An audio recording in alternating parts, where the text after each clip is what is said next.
দাড়ি রাখা নেকির কাজ। আর আপনি এই প্যান্ডেলে যদি সমীক্ষা করেন, যদি 2000 লোক থাকে, 1900 লোক দাড়ি চাচা আছে। ঠিক বললাম না ভুল বললাম? আচ্ছা, পাঞ্জাবিরা আপনাদের কাছে বর্ডার আমি দেখছিলাম মোবাইলে কাছে, তাই না?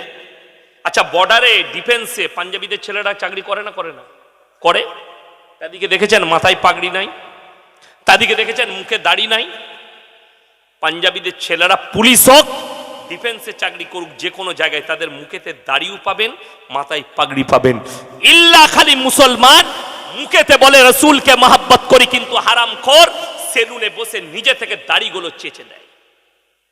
অথচ মুখে বলে আমি রসুলকে মহব্বত করি, আমি ইসলামকে মহব্বত করি। আল্লাহর কাছে এই দাড়ি চাচার হিসেবটাই দিতে পারবে না তুমি। এইটা হচ্ছে কষ্টর, যে আপনি ইসলাম কি বুঝলেন, আপনার কাছে কি এলো ইসলামের? দাড়ি রাখা। আরে দাড়ি রাখলে মরদের বহিঃপ্রকাশ পায়। যারা আমার যুবক আছো, যাদের এখনো দাড়ি বেরোয়নি, যাদের অল্প বেরিয়েছে, শোনো, তোমাদিকে বলছি, যারা অতিরিক্ত দাড়ি চাচে, সর্বপ্রথম তাদের যে ক্ষতিটা হয়, সেই ক্ষতিটা হচ্ছে তাদের যৌবন ক্ষমতা কমে যায়। কথাটা বুঝতে পারেননি? দাড়ি থাকলে মরদের বহিঃপ্রকাশ পায়। ওই জন্য তো কিছু লোক বলছে, साले ये मौलवी लोग जो है ना, ये बच्चा जन्म देने वाला मशीन है। अबे हम दाढ़ी नहीं छीलते, तुम्हारा जैसा नामर्द नहीं है।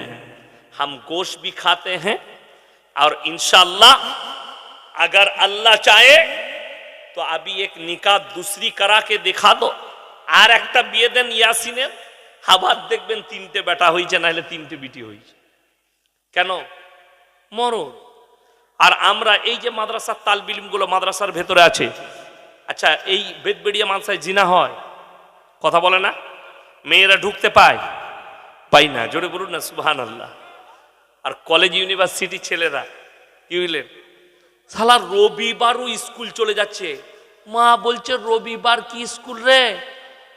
তুই জানি না, স্কুলে ডেকেছে আমাকে, কিন্তু স্কুলে ডাকা না, সিপালি ডেকেছে ওকে গাছতলা পার্কে যাবে। ঠিক বললাম না? তো আমি যে মুরগিটা খাচ্ছি বাপ, এই মুরগিটাকে আমি বড় পীর আবার জীবিত করার ক্ষমতা রাখি। আর সবাই বলছে সুবহানাল্লাহ, নাউজুবিল্লাহ বলেন।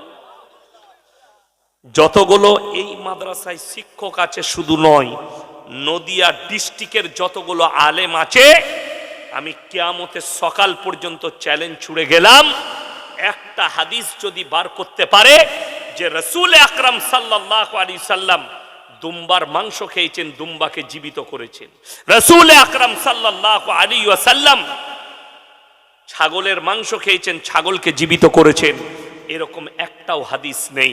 আচ্ছা, আপনারা বলুন, রাসূলের মর্যাদা বেশি না বড় পীরের?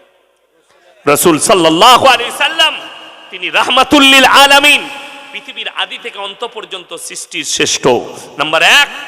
নাম্বার 2, চলুন, যেটা প্রথমে বললাম যে দরিয়ার পানিগুলো কালি করে দিলে, আল্লাহর কসম করে বলছি, সূরা কোরআন, সূরা কাহাফ। কোন সূরা বললাম?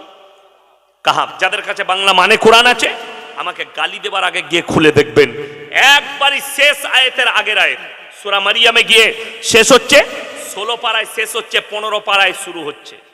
আর সূরা মারিয়ামের আগে শেষ আয়াত, তার উপরের আয়াতটা আল্লাহ কি বললেন? নিজের জন্য বলছেন। আল্লাহর কসম করে বলছে, পৃথিবীর একটা মানুষও নিজের প্রশংসা করার যোগ্যতা রাখেন না। একমাত্র কে রাখেন? সকলে বলুন, নিজের প্রশংসা করার যোগ্যতা কে রাখেন? আল্লাহ। জোরে বলুন সুবহানাল্লাহ। তাছাড়া কেউ নয়। আমি যদি বলি আমার মতো বক্তা নেই, জানবেন এই বক্তাটা সব থেকে মূর্খ।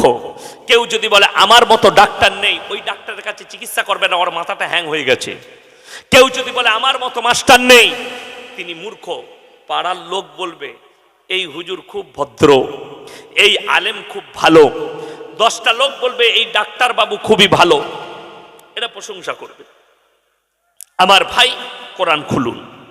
কুল্লাউ কানাল বাহরু মিদাদাল লিকালিমাতি রাব্বি লানাফিদাল বাহরু ক্বাবলা আন তানফাদা কালিমাতু রাব্বি ওয়ালাউ জিনা বিমিথলিহি মাদাদা। হে আমার নবী, পৃথিবীর মানুষকে বলে দাও, যতগুলো দরিয়া আছে সমস্ত পানিগুলো যদি কালি করে দেওয়া হয়, আর পৃথিবীর মানুষ কিয়ামতের সকাল পর্যন্ত আমার যদি প্রশংসা লিখতে শুরু করে, সব কালি শেষ হবে, আবার আমি আল্লাহ অতটাই আবার দরিয়া দেবো, অতটাই কালি দেবো, সেগুলো শেষ হবে, কিন্তু আমার আল্লাহর প্রশংসা লেখে শেষ করার ক্ষমতা পৃথিবীর মানুষের নেই। জোরে বলুন সুবহানাল্লাহ। এটা আল্লাহ নিজের জন্য বললেন। আর হারামখোর বক্তা ফিট করছে কার কাছে? বড় পীরের নামে, যেটা নবীর জন্য প্রযোজ্য নয়। আজকে সমাজটা শেষ হলো কার জন্যে? আমাদের নিজেদের জন্যে। আপনি দিন বুঝতে পারেননি। যতগুলো ভাই আছেন আপনারা সকলে জানেন, আমার মায়েরা শুনবেন, প্রত্যেকটা মুসলমান নরনারীর জন্য দিনই শিক্ষা অর্জন করা কি ফরজ। আপনি বলুন, ইমানদারির সঙ্গে গোটা চাপড়া থানায় যদি আপনার সমীক্ষা করা হয়, 100টার মধ্যে 80টা মুসলিমের কাছে দিনই শিক্ষা নাই, ঠিক কিনা? ওই জন্যে বেঈমান কাফের আপনার মাথার উপরে চেপে বসেছে। ওই জন্যে আপনি জলসা করছেন, একটা আলেমকে জিজ্ঞেস করে নয়। আজকে ওই গুটকা খোরগুলো, মাতালগুলো, গাঁজাখোরগুলো, এরা বক্তা সিলেক্ট করে যে কাকে নিয়ে আসবে, ইমামকে জিজ্ঞেস করে না, মৌলবীকে জিজ্ঞেস করে।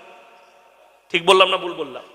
আরে জলসায় মৌলবী চিনবে ইমাম, এলাকার যিনি বিজ্ঞ আলেম আছে তাকে জিজ্ঞেস করুন। আমাদের সমাজের দশাটা কোথায় পৌঁছেছে জানেন? এরা যদি পেটে ভাতে পায় তা টাকা দিয়ে আর রাখবে না। ঠিক বললাম না ভুল বললাম? মুয়াজ্জিন রাখছে কোথায়? ইমাম রাখছে। কেউ যদি কোনো ইমাম যদি বলে আমার 10,000 টাকা লাগবে, ভালো সৈয়দ আলেম, আমাকে 15,000 লাগবে, তো ই খুঁজছে কার্ড মৌলবি, কোন রকম খালি নামাজটা হয়ে যাবে, বলে 5,000-এ পাওয়া গেছে, রাখ। সে যা ফতোয়া দিবে তুই বুঝতে পারবি, আর ফেরেশতারাও বুঝতে পারবে, আর তার যা নামাজ হবে তোরা জানবি।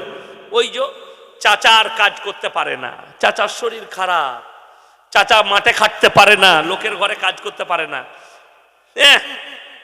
পাড়ার মসজিদ কমিটি বলছে, চাচা গো তুমি তো 5 ওয়াক্ত নামাজ পড়ো, তো মসজিদে একটু ঝাড়ু লাগাবে, 3 টাইম, সকালে চা নাস্তা খাবে, দুপুরে খানা, রাতে খানা, তুমি খালি ঝাড়ু লাগাবার একটু আজানটা দিবে বাপ।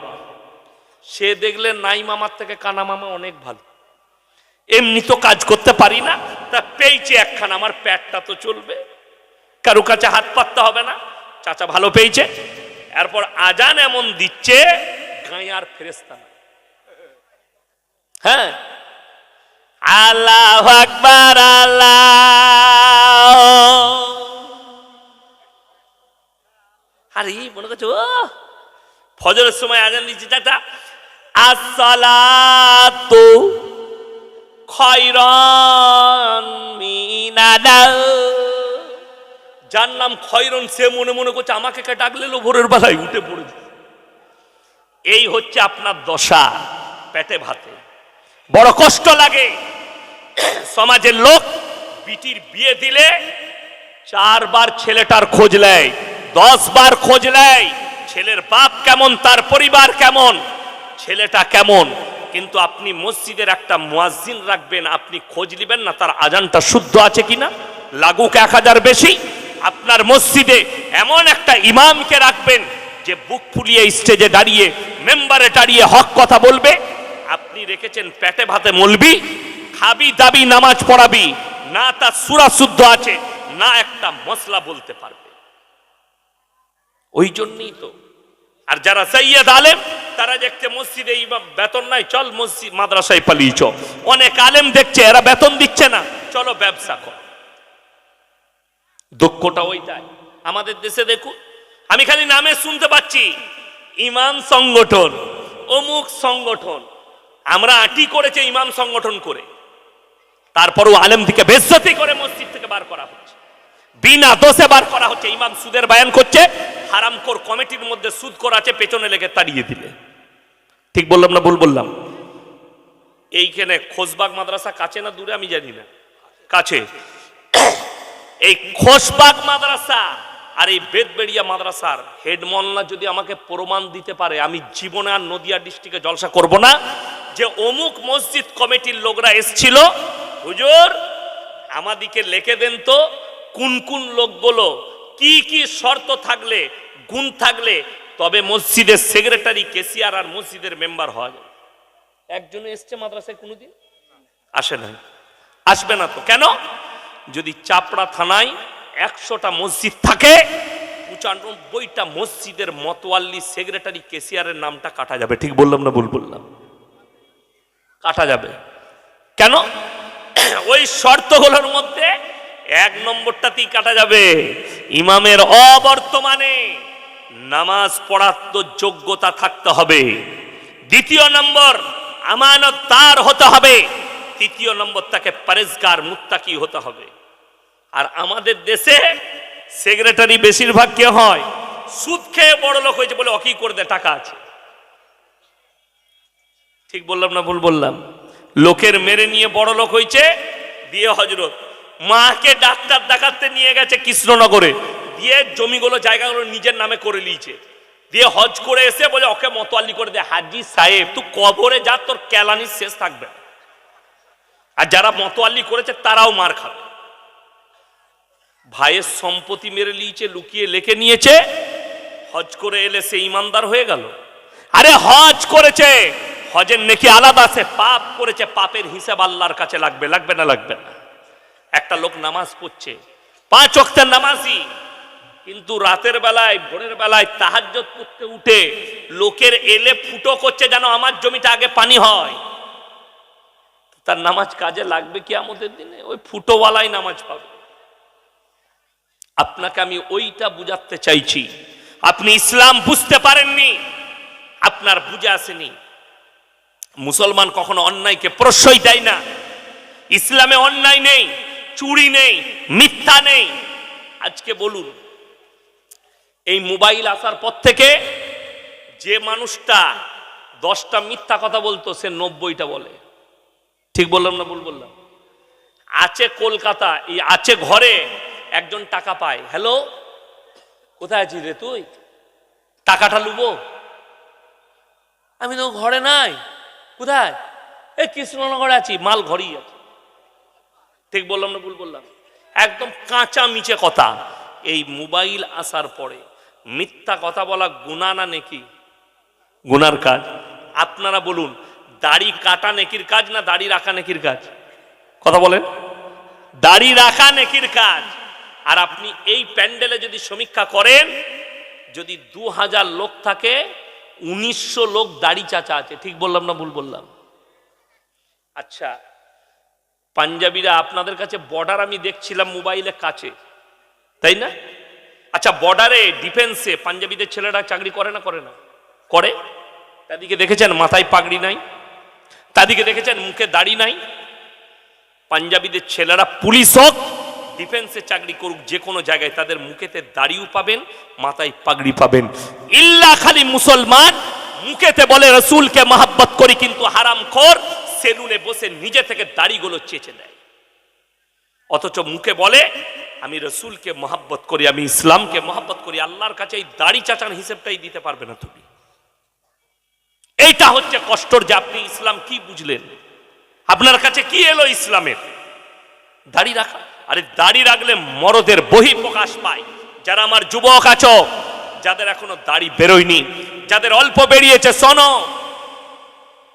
তোমাদিকে বলছি, যারা অতিরিক্ত দাড়ি চাচে, সর্বপ্রথম তাদের যে ক্ষতিটা হয়, সেই ক্ষতিটা হচ্ছে তাদের যৌবন ক্ষমতা কমে যায়। কথাটা বুঝতে পারেননি? দাড়ি থাকলে মরদের বহি প্রকাশ পায়। ওই জন্য তো কিছু লোক বলছে, साले ये मौलवी लोग जो है ना, ये बच्चा जन्म देने वाला मशीन है। अबे हम दाढ़ी नहीं छीलते, तुम्हारा जैसा नामर्द नहीं है। हम गोश्त भी खाते हैं, और इंशाअल्लाह अगर अल्लाह चाहे तो अभी एक निकाह दूसरी करा के दिखा दो, और एक बिये देन यासिनेर, আবার দেখবেন 3টে বেটা হয়েছে, নাহলে 3টে বিটি হয়েছে। কেন? মরদ। আর আমরা এই যে মাদ্রাসার তালবিলিম গুলো মাদ্রাসার ভেতরে আছে, আচ্ছা, এই বেদবেড়িয়া মানসায় জিনা হয়, কথা বলে না? মেয়েরা ঢুকতে পায়? পাই না। জোরে বলুন না সুবহানাল্লাহ। আর কলেজ ইউনিভার্সিটি ছেলেরা কি হইলেন, সালা রবিবারও স্কুল চলে যাচ্ছে, মা বলছে রবিবার কি স্কুল রে? হ্যাঁ তুই জানি না, স্কুলে ডেকেছে আমাকে, কিন্তু স্কুলে ডাকা নাই, সিপালি ডেকেছে ওকে গাছতলা পার্কে যাবে। ঠিক বললাম না? তো